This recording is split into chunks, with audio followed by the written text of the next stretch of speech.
Let me make this exponentially clear. Nick Saban could lose every single game this year, next year, and the year after, and it doesn't affect his legacy. I think it's safe to say this has got a lot of people rallied up, and I'm on the opposite side. I don't agree with it.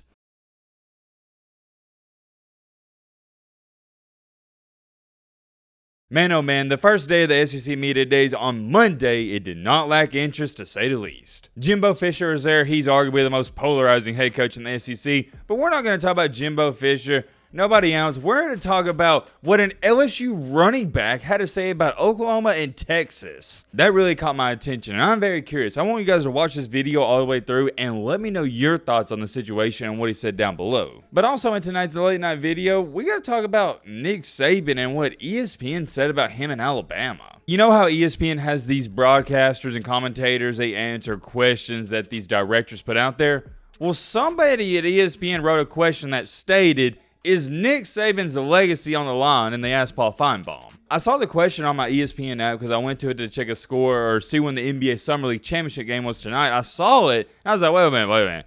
What? What is this? Nick Saban legacy on the line this year? What? Come on, man. Y'all know I'm probably going to go on a rant about that. I really don't want to, but if it happens, it happens. Let's just say I got a lot to say about that, and those are the only two topics we're going to talk about in tonight's video. And oh yeah, by the way, check this out. So if you've been keeping up with the channel, you would know this, how I told you guys the other day, a kid shattered one of my windows with a golf ball. I'm not going to go into detail with that. If you want to see that video, you can check it out. It's a freak accident. It happens. It is what it is.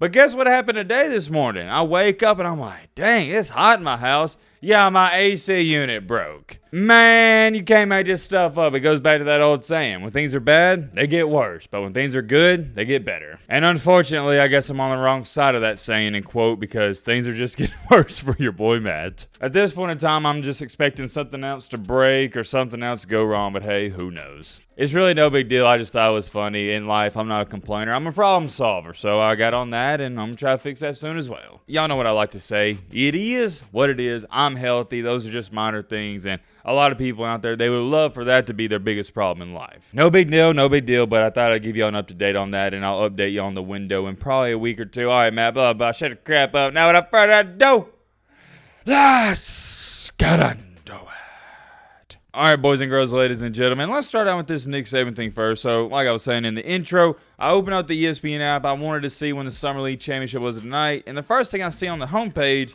is this right here. It was so blasphemous. It was so mind-boggling. I had to screenshot it and send it to one of my buddies. It is what appears to be a 2-minute video where they state, and you see it right here, is Nick Saban's legacy on the line this season? What? What?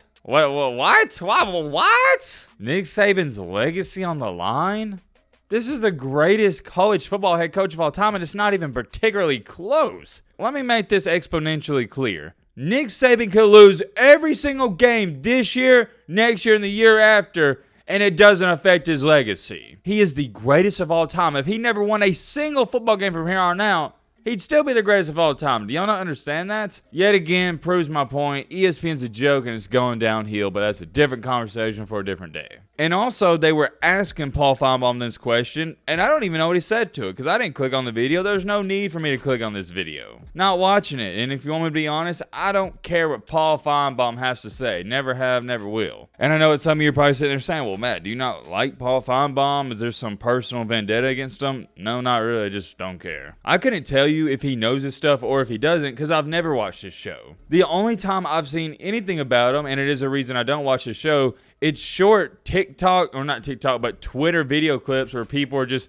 laughing at how stupid his takes are sometimes. And just from seeing what he has to say time after time in those clips, I don't know if they're bad takes. I don't know if they're just certain clips people pull out, but I don't think I'd enjoy watching his show, but different conversation for a different day. Maybe he's good at what he does, maybe he doesn't. I don't know, but that's not the point. The point is, how is this even a question? Matter of fact, let me go to Twitter and see if somebody said something or quote tweeted what Paul Finebaum had to say. Okay, put it up right here. Paul Finebaum stated, yes, you have to. If he's in the same league as somebody, Kirby Smart, who at the end of the season has won 3, that's a big hit on his legacy. Of course, another idiotic take. What's new? I think you also had to question Saban about last year. He had the best offense and defense. Okay, blah, blah, blah. But the point is, he is stating that it would be a hit on his legacy if he didn't perform well this year or if Kirby Smart won our championship.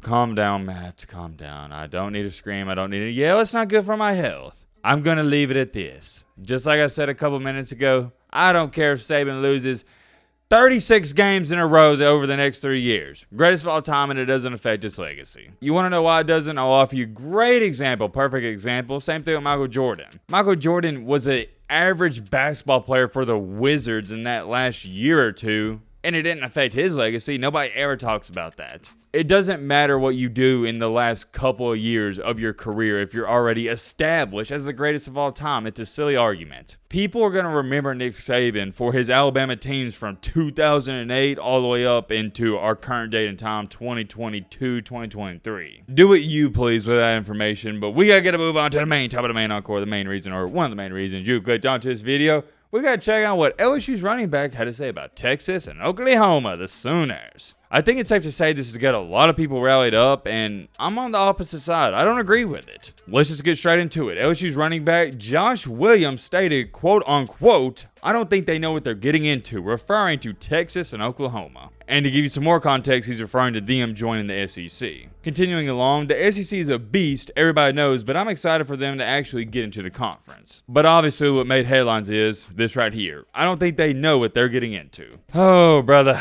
Josh Williams, my friend, I have to strongly disagree. I think Oklahoma and Texas know exactly what they're getting into. I think Oklahoma, one of the biggest and best brands in college football, and I think Texas, same thing, one of the biggest and best brands in college football. They want this. They're two of the biggest brands, and they want to join the biggest overall brand as a conference in the SEC, which is the best. Winners want to be around winners. Losers want to be around losers. Same thing here. Iron sharpens iron. And I've said this numerous times, but I am beyond ecstatic for Oklahoma and Texas to join the SEC. Welcome. I can't wait to have y'all here. Shout out to Boomer Nation. I love my Oklahoma fans, by the way. One of my favorite fan bases. Y'all know this. I know they're going to be watching this video. And shout out to Longhorn Nation as well. I, as an SEC fan, am excited for great teams to join our conference, and they are great. It's going to be better. We're going to make way more money. It's going to be more entertaining. I could go on and on and on. But I don't understand where the whole, Oklahoma and Texas, they don't know what they're getting into. Look, man, I'll be the first to tell you, the SEC, it's no joke. It's a different beast. I agree with that part. I'll sit up here and tell you all day long, if Clemson was in the SEC last year, they would have went 7-5, 8-4. And it'd be the same thing for a team like Oregon. A lot of these teams in the ACC, Pac-12, and maybe even Big Ten that go 9-3, 10-2, if they were in the SEC, they'd go 7-5. However, though, with Oklahoma and Texas here, I don't feel that way. They already play SEC football. I'd argue and say they fit in perfectly with the SEC. And matter of fact, I'll state this.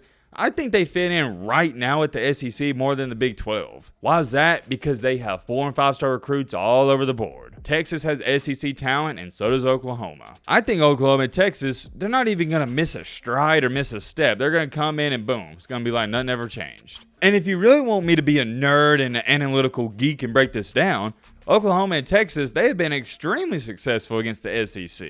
Oklahoma and Texas, as soon as they're inserted in the SEC, they're going to be in the top half. No ifs, ands, or buts. Here's the real question we should be having. Are they going to be on the level of an Alabama, Georgia, Tennessee, or LSU?